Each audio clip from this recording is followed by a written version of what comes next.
Friends, இந்த வீடியோல micro Green's வளர்ப்புல நான் பண்ண சொதப்பல்கள், அதுக்கப்புறம் அதுல இருந்து கத்துக்கிட்டதை ஷேர் பண்ண போறேன். First hydroponics method. Over night soak பண்ண சீட்ஸ் இந்த மாதிரி ஸ்ப்ரெட் பண்ணி வச்சாச்சு.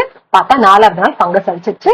ரீசன் என்னன்னா எக்ஸஸ் மாய்ஸ்சர், அதுக்கப்புறம் ஏரேஷன், காத்து வசதி சுத்தமா இல்லாம போயிடுச்சு பிளாக் அவுட் மெத்தட்ல வளர்த்ததுனால. இப்ப நெக்ஸ்ட் மெத்தட் கோகோபீட் மீடியம்ல ட்ரை பண்ணேன். சீட்ஸ் நல்லா ஸ்ப்ரெட் பண்ணிட்டு இந்த மாதிரி கோகோபீட் மூடிட்டேன். இதுலயும் 4வது நாள் ஃபங்கஸ் அடிச்சிருச்சு. ரீசன் என்னன்னா அதேதான், ஏரேஷன் சுத்தமா இல்ல, காத்து இல்லாத இடத்துல வச்சுட்டேன். சோ மாய்ஸ்சர் இல்லனாலும் காத்து இல்லனாலும் ஃபங்கஸ் வந்துரும். இப்ப திரும்பவும் ஃப்ரெஷ்ஷா ஸ்டார்ட் பண்ணேன். ட்ரையா இருக்க கோகோபீட் மீடியமா இந்த வாட்டி ஒரு தின் லேயரா மட்டும் ஸ்ப்ரெட் பண்ணேன். அதான் ஃபர்ஸ்ட் சேஞ்ச். ரெண்டாவது, சீட்ஸை நல்லா சோப் பண்ண அப்புறம் சின்னமன் பவுடரை கோகோபீட்டோட கலந்து கவர் பண்ணிட்டேன். சின்னமன் பவுடர்ல ஆன்டி ஃபங்கல் ப்ராப்பர்ட்டிஸ் இருக்கு. அதோட அது எக்ஸஸ் மாய்ஸ்சர் அப்சர்வ் பண்ணிக்கவும் நல்லா ஹெல்ப் பண்ணுச்சு. மூணாவது, நான் பிளாக் அவுட் பீரியடே கொடுக்கல, ஓப்பனாவே வச்சு வளர்த்தேன். கொஞ்சம் டைம் எடுத்துச்சு, ஆனா ஹெல்த்தியா மோல்ட் ஃப்ரீயா வளர ஆரம்பிச்சிருச்சு.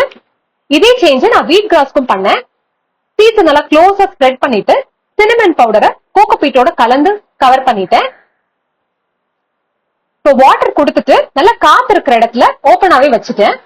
ஃபைனல் சேஞ்ச், நான் 3வது நாளுக்கு அப்புறம் வெறும் பாட்டம் வாட்டர் மட்டும் தான் கொடுத்தேன். ஏன்னா ரூட்ஸ் வளர ஆரம்பிச்சிருச்சு. சோ பாட்டம் வாட்டரே சஃபிஷியன்டா இருந்தது. அவ்வளவுதாங்க. இவ்வளவு சேஞ்சஸ்க்கு அப்புறம் என் மைக்ரோ கிரீன்ஸ் நல்லா ஹெல்த்தியா வளர ஆரம்பிச்சிருச்சு. தேங்க்யூ ஃபார் வாட்சிங்.